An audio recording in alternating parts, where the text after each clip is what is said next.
இலங்கை கடற்பரப்பில் முறியடிக்கப்பட்ட ஹெரோயின் கடத்தலின் தேசிய வலையமைப்பை கண்டுபிடிப்பதற்கான விசாரணைகள் முன்னெடுக்கப்படுவதாக போலீசார் தெரிவித்தனர்.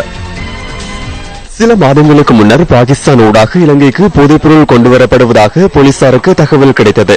பாகிஸ்தானில் இருந்து சிறிய ரக கப்பல்களில் போதைப்பொருள் கொண்டுவரப்பட்டு தென்பகுதி கடற்பரப்பில் படகுகளுக்கு மாற்றப்படுவதாக போலீசார் கூறுகின்றனர். பின்னர் குறித்த படகுகளின் ஊடாக தென்பகுதிக்கு கொண்டுவரப்படும் போதைப்பொருள் நாட்டிற்கு எடுத்து வரப்படுவதுடன் அந்த நடவடிக்கைகளுக்காக பெரும்பாலும் அதிவேக வீதிகளே பயன்படுத்தப்படுகின்றன. இந்த தகவல்களுக்கு அமைய விசாரணைகளுக்காக கடற்படையின் உதவியை பெற்றுக் கொள்வதற்கு போலீஸ் போதைப்பொருள் பணியகம் தீர்மானித்தது.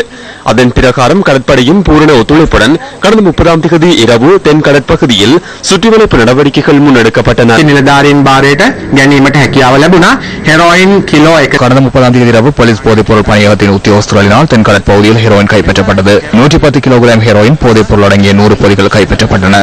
இந்த ஹெரோயின் போதைப்பொருள் 11,000 லட்சம் ரூபாவிற்கும் அதிக பெறுமதியானவை ஆகும்.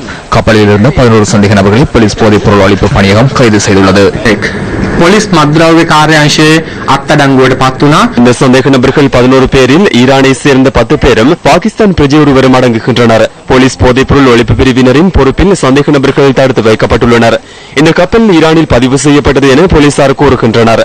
அதன் உரிமையாளர் தொடர்பில் விசாரணைகள் ஆரம்பிக்கப்பட்டுள்ளன. இந்த சுற்றிவளைப்பின் பின்னர் நாட்டிற்குள் இந்த போதைப்பொருள் கடத்தலை முன்னெடுப்பவர்கள் தொடர்பில் போலீசார் கவனம் செலுத்தியுள்ளனர். அதன் பிரகாரம் சந்தேக நபர்களை கைது செய்யும் நடவடிக்கைகளை போலீசார் ஆரம்பித்துள்ளனர். ஒரு போலீஸ் குழுவினர் நீர்கொழும்பு துங்கல்பிட்டிய பகுதியில் உள்ள தங்குமிடம் ஒன்று தொடர்பில் சோதனையிட்ட பின்னர் குறித்த தங்குமிடத்தில் இருந்த சிலர் சொகுசு வாகனம் ஒன்றில் தப்பி செல்ல முயற்சித்துள்ளனர்.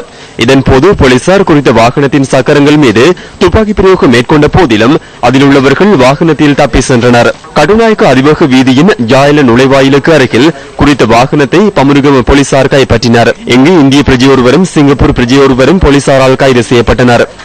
இதேவேளை துங்கல்பிட்டி விடுதியில் இருந்த மற்றொரு பாகிஸ்தான் பிரஜையையும் போலீசார் கைது செய்துள்ளனர்.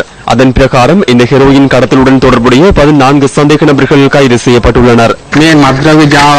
இலங்கையில் இந்த போதைப் பொருள் கடத்தலுடன் தொடர்புடைய ஏனைய நபர்களை கைது செய்வதற்கான விசாரணைகளை போலீஸ் போதைப் பொருள் ஒழிப்பு பணியகம் ஆரம்பித்துள்ளது.